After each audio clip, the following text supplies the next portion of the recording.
It is so nice to have our choir back after these years of break. Well, so I don't know, some of you may not know that we do what's called worship themes.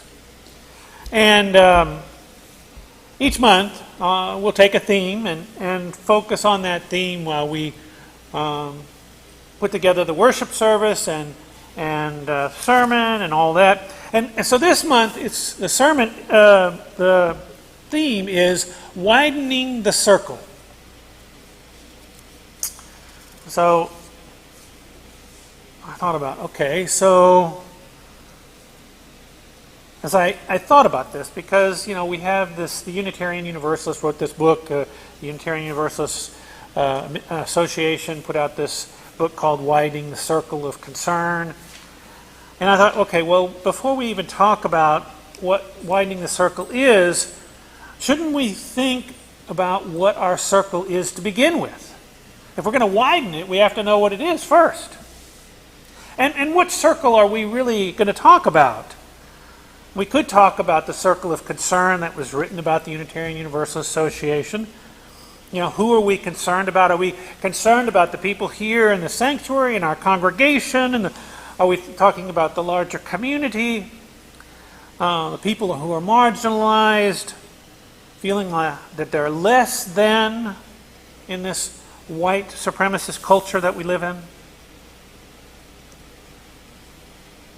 Or are we talking about our circle of ideas, values, beliefs?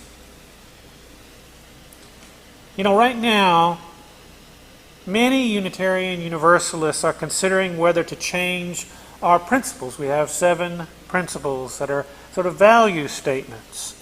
And do they still speak to who we are in the 21st century?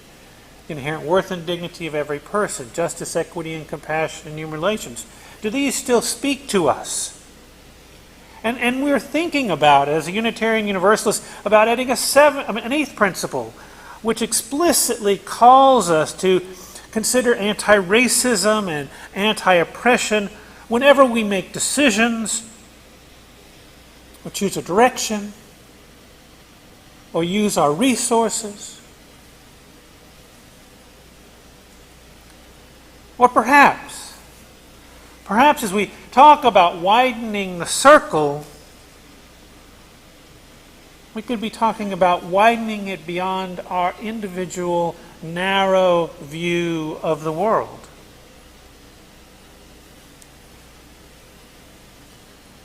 Are we being encouraged to engage with people who are different than us, so that we might better understand the complexities of the world that we live in, thus expanding our understanding of what's really going on around us? So as I started down this path of thinking, widening the circle, okay, what am I going to talk about? I began to wonder not only what is our circle, but what are the boundaries to our circle? And our boundaries, as Unitarian Universalists, are they rigid boundaries, or permeable boundaries, or semi-permeable boundaries, or completely open boundaries? Or are circles small or large, deep or shallow, 2-dimensional or 3-dimensional? Or are circles like balloons that continue to expand and expand and expand until they pop? Or are they pulsing and slightly shifting in shape depending on what's happening in the moment? For instance, are we prepared to widen our circle so that anyone who walks in these doors is welcome? Anyone. A proud boy, a Nazi, a sexual predator, a drug addict, a homeless person. as I got into this more and more, I began to feel like the fox in the story earlier, running around and around with a million ideas and not able to implement any one of them.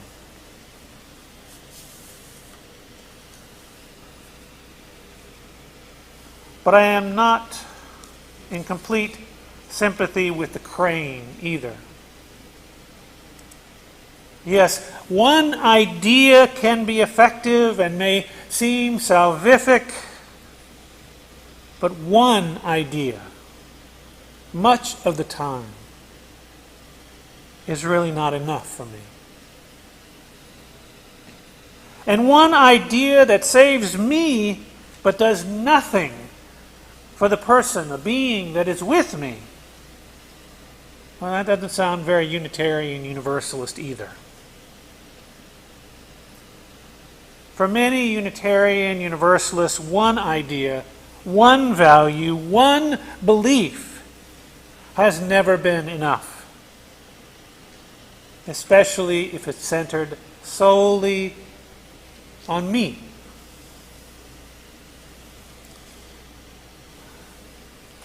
My friends, we say, we affirm that revelation is not sealed, that we are constantly learning and growing, opening ourselves to transformation, expanding our understanding so that we can see this complex, multifaceted, multicultural world in which we live in the most complete way that is possible for any human being.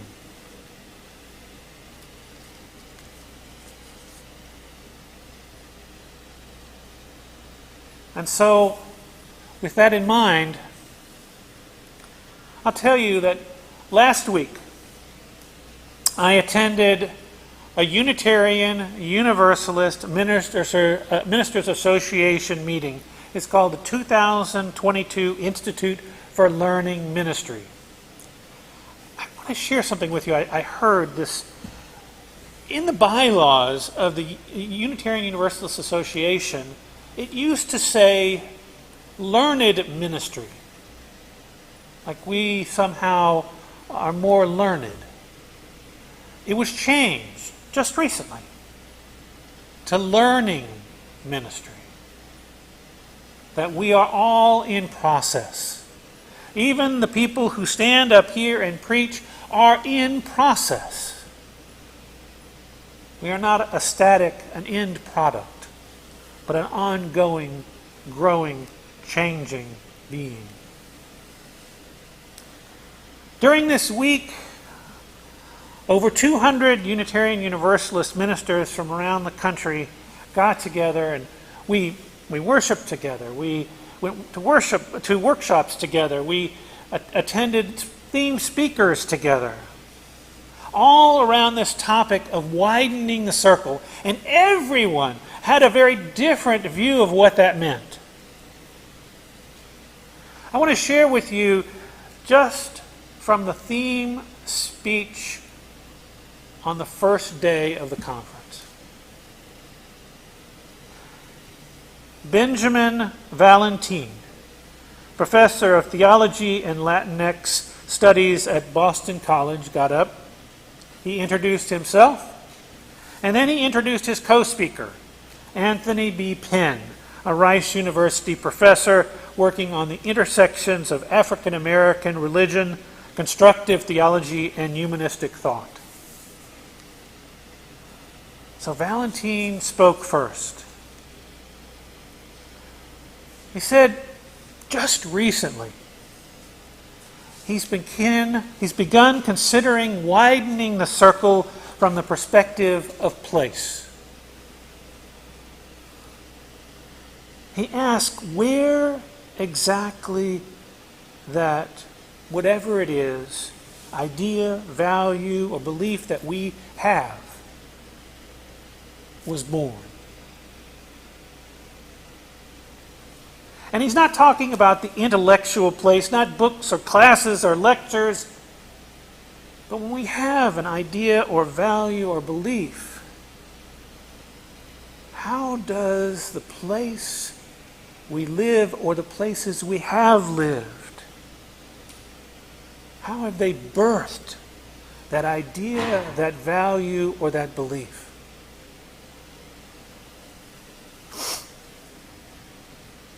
He spoke passionately about how he recently started expanding his view of the world by considering the places he had lived and their influence on him.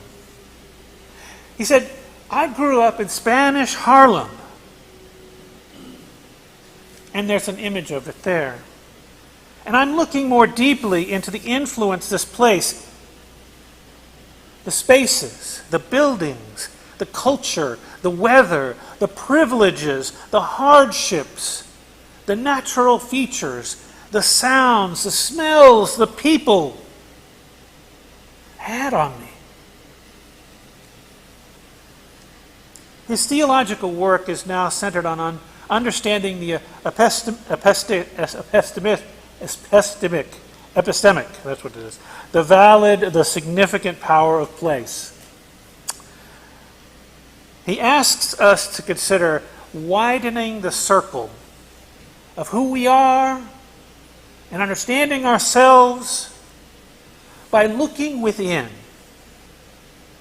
considering the places we carry within us, physically, cognitively, emotionally, spiritually, consciously and unconsciously,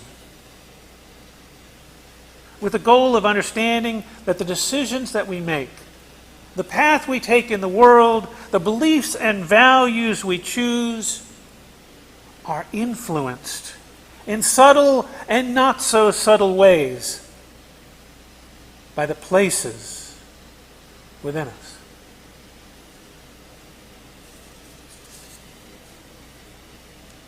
And so, even here at the Unitarian Universalist congregation of Miami, if we decide to look beyond, to widen our circle, perhaps we should first consider our history. This place, this land we're on, this building, places that this congregation has been before it was here in this building, the people who were here at the very beginning, when this congregation was first started. How have they and this place and our gatherings and our smells and tastes and touches and all that is part of who we are influenced the ideas, beliefs, and values that are part of this congregation? And how do our personal places that we carry within us influence this community? And is that important for us to consider? Well, Valentine would say yes. He would say places carry weight, impact values, are the basis for claims we make about meaning, about purpose, about mission and vision and direction.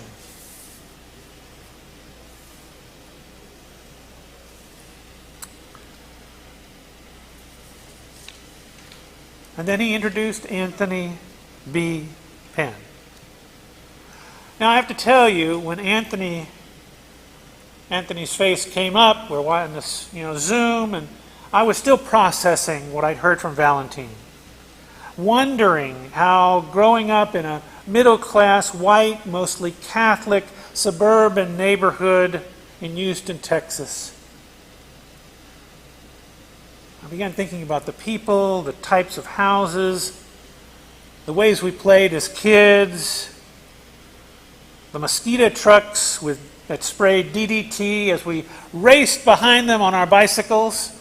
I know, it's terrible. We probably lost many brain cells and almost killed ourselves. How all those impact my ideas, my beliefs, my values. So I'm in this process when Penn begins to speak. And he widens my circle farther than I ever thought possible. First he said, I'm Unitarian Universalist sympathetic, because he used to be a part of the Unitarian Universalist Association, but he left in the 60s over issues with race within our denomination, and he never really has come back, but he's always attended Unitarian Universalist churches and considers Unitarians as people. And then he said, let me tell you something. I want to define for you the difference between imagination and fantasy. He said, imagination is being creative, considering things differently, but usually within a certain framework, a circle, if you will, of what we understand, of how we see the world, of our values, of our ideas, our beliefs. But fantasy can be more expansive. Some might say impossible, or at least improbable.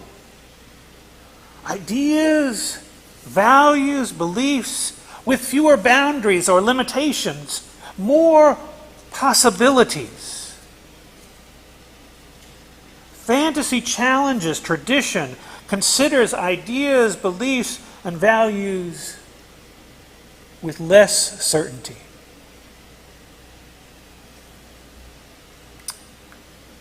And then he stepped back and he took a breath. And he said, I want to tell you about the story of Lot from the Jewish Bible. Now, being that he was talking to ministers, he felt like most of us would know the story. But I'm going to tell you the story just so that we're all on the same page. So Lot was an everyman, I guess you could say. He lived in the town of Sodom. Now, Sodom was not a great place. There were a lot of evils, a lot of depravity going on. So much so that it got God's attention. And he was so upset he was going to destroy Sodom and Gomorrah. But one of his angels said, well, hold on. What if we can find 50 people who are righteous? God said, okay, then I won't destroy them.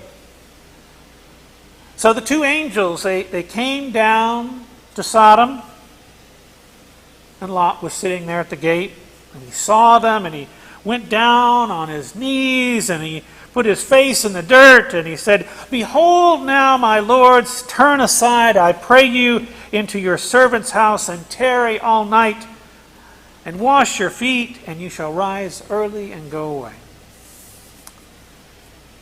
Well, he wanted them to come and spend the night and hear his side of things. And so they said, no, we're not going to do that. We're going to wander around, see what people are doing, see how people are. We really want to understand this place. But he continued to urge them,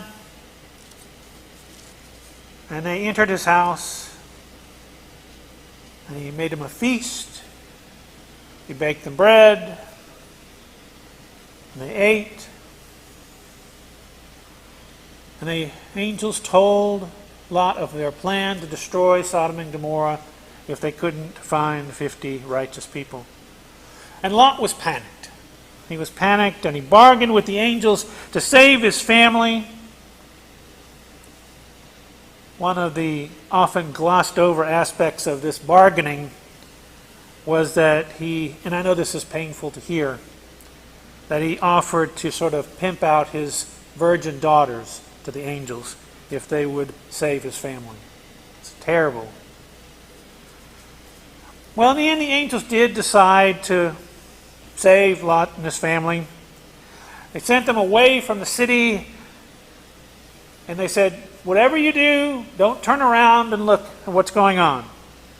God's going to rain down sulfur and fire. You just don't look back. But Lot's wife did. She turned into a pillar of salt. Now, what do you, right now, as you're thinking about this story, What do you think that's supposed to teach? And even Jesus talked about the story when he said, remember Lot's wife.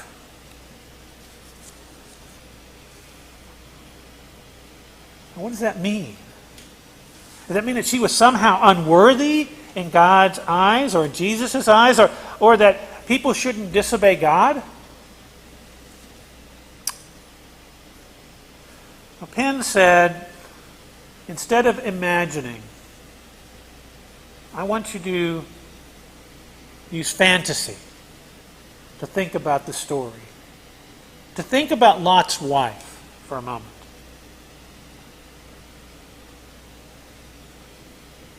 What would be different if you thought in terms of fantasy?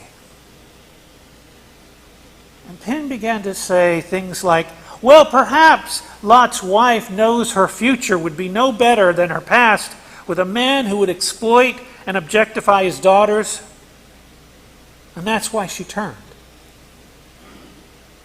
Or perhaps she could no longer live a life where she couldn't even bargain for herself to save her life and her family.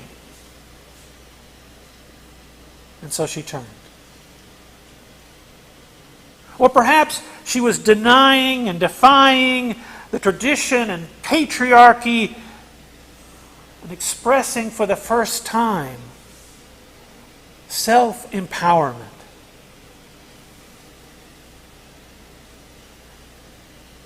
Or perhaps for the first time, Lot's wife owned her body. For the first time in her life, when she turns.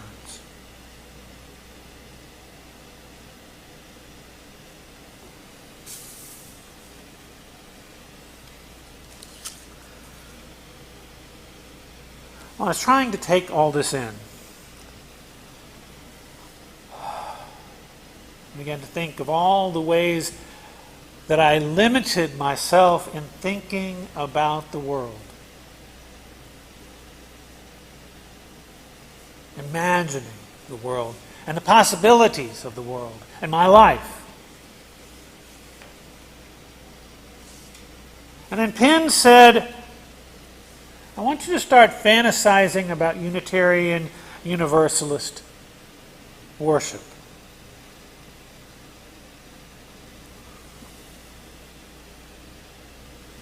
And I wonder what's he talking about? What does he mean by that?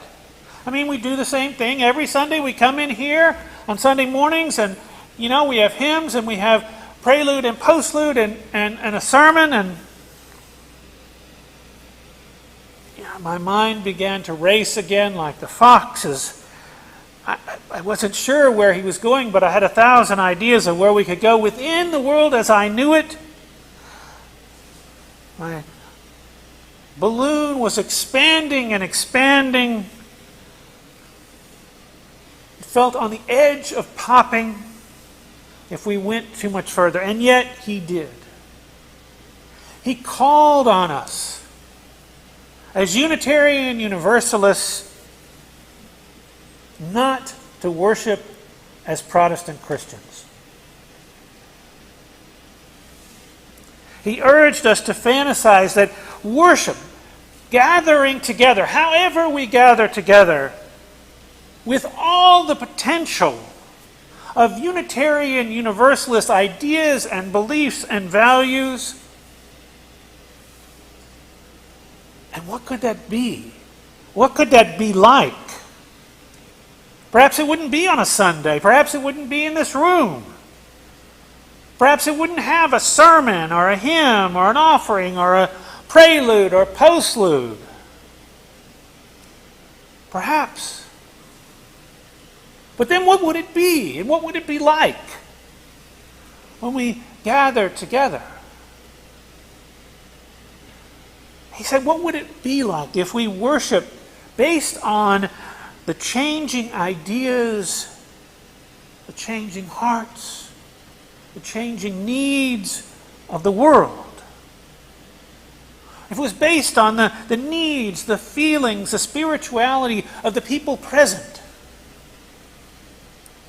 What could it be What wisdom, surprises, feelings, transformations might happen if we remove the barriers of Protestant tradition and open ourselves to radical inclusivity. And he said, I invite you, I encourage you to embrace this fantasy. And he said it was because if we are to really live into our ideas and values and beliefs as Unitarian Universalists and encompass all of who we are, this might be the only way to grow as people and grow as a denomination.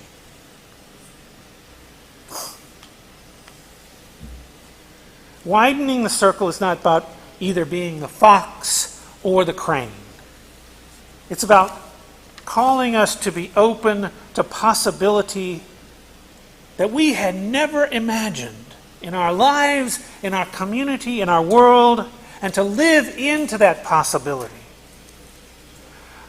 And that would call us to experiment, to fail, to succeed, to be overwhelmed and underwhelmed with the purpose of moving toward something fantastical in our lives, in our community, in our world. To move our bodies, even if we might turn to salt when we do.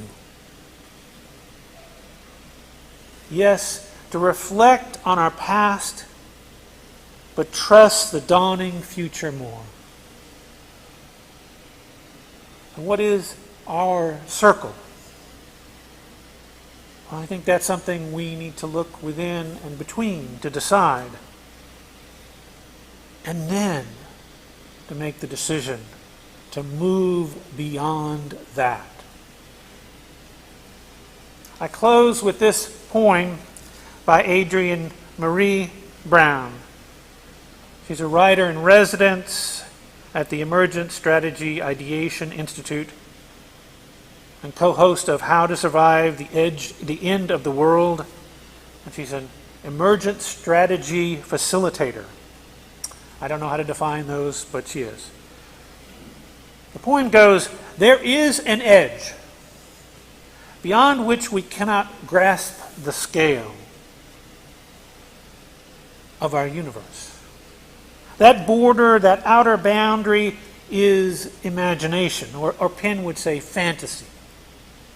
The only known edge of existence, the only one we can prove by universal experience. We can imagine so much. We can only imagine so much. If perhaps it is a function of our collective minds, a dream of our endless nights, then there will be an abundance so long as we can imagine it. An abundance on earth, if we can imagine it. Or abundance of earths. A sphere of every tribe, of every combination, and to have it all. All we need to remember is that there is an edge, and grow our dreams beyond it.